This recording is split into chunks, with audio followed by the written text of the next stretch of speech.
You or someone you care about may have been diagnosed with bladder cancer. This video will help you understand more about bladder cancer and how it affects your body. Your bladder is a hollow, muscular organ. It stores urine made by your kidneys. From the kidneys, urine travels through tubes called ureters to reach your bladder. From the bladder, urine passes out of your body through another tube called the urethra. The tissue lining the inside of your bladder is called urothelium or transitional epithelium.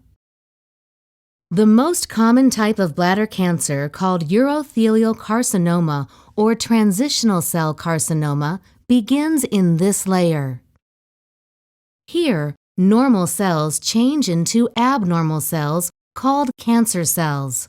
Over time, these cells can grow out of control and form a cluster called a tumor.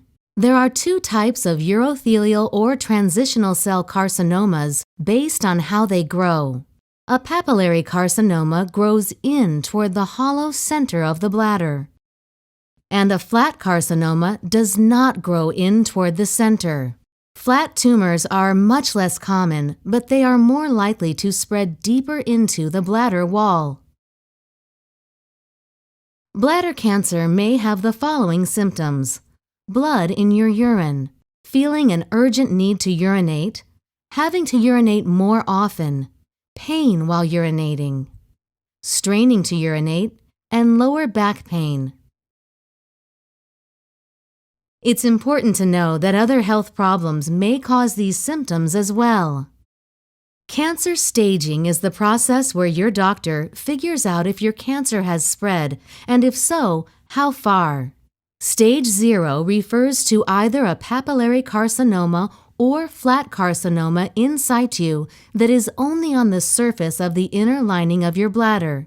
This means it hasn't spread into your bladder wall.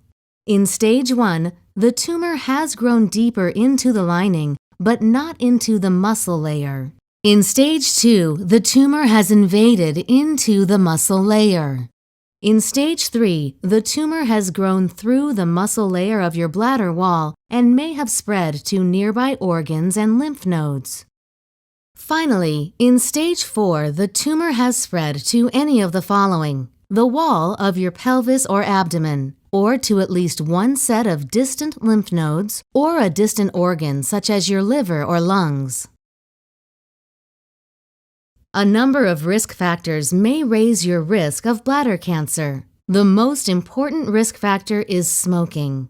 Other risk factors include having a personal or family history of bladder cancer, exposure to certain chemicals in the workplace, past cancer treatments such as radiation or anti-cancer drugs, and drinking water that contains high levels of arsenic.